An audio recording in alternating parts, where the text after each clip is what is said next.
Pemirsa, jumpa kembali bersama Pendeta Hosea Editiono di program acara Air Kehidupan.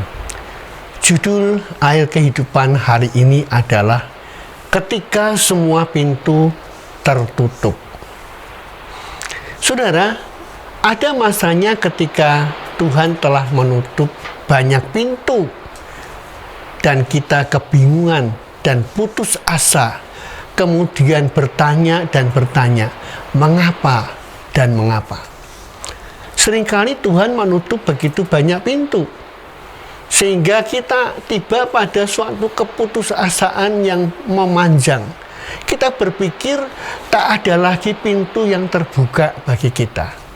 Mungkin kita sudah melamar begitu banyak pekerjaan dalam musim pandemi COVID-19 ini, tetapi tidak satu pun telah diterima. Mungkin kita juga sudah melakukan banyak hal untuk mengobati kita, tetapi ujung-ujungnya penyakit kita semakin parah dan tidak menjadi sembuh juga.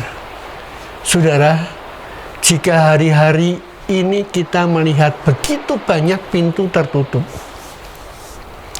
percayalah bahwa Tuhan akan membuka satu pintu, yaitu yang bernama mujizat.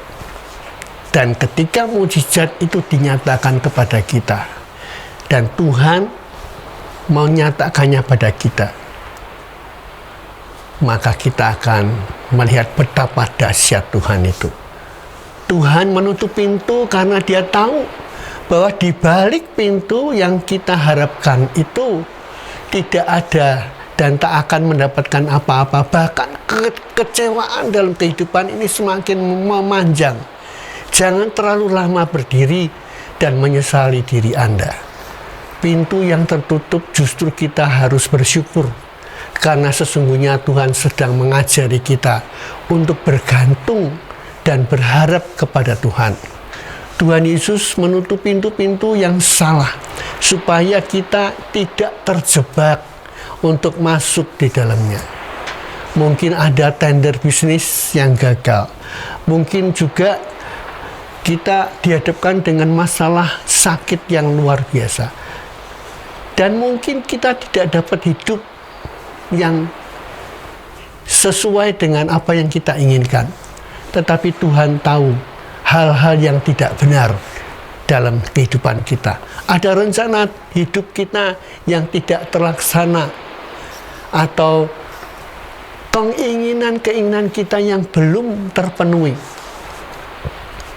Saudara, percayalah bahwa Tuhan itu sedang menyiapkan sebuah pintu yang tidak terduga bagi kita. Jangan hanya menilai pada apa yang nampak, karena kita akan merasa kecewa.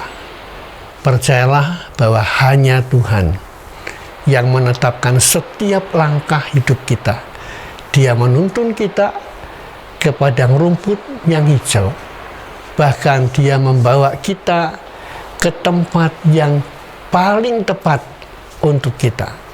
Jadi pemirsa, suatu hal yang benar jika kita menyerahkan hidup kita kepada Tuhan, maka saya tahu pasti itu adalah yang paling tepat. Mungkin kita sedang menunggu kemana Tuhan akan membawa kita setelah peristiwa yang kita alami ini. Itu pasti. Tetapi Tuhan membuat semuanya itu indah pada waktunya. Firman Tuhan berkata, diberkatilah orang yang mengandalkan Tuhan, yang menaruh harapannya pada Tuhan. Kata Yeremia 17 ayat yang ke-7. Yeremia 17 ayat yang ke-7. Pemirsa, hari ini siapa yang engkau sedang andalkan dalam kehidupanmu? Ketika kita mengandalkan Tuhan, Tuhan tidak pernah mengecewakan kita. Sampai jumpa di program Air Kehidupan yang akan datang.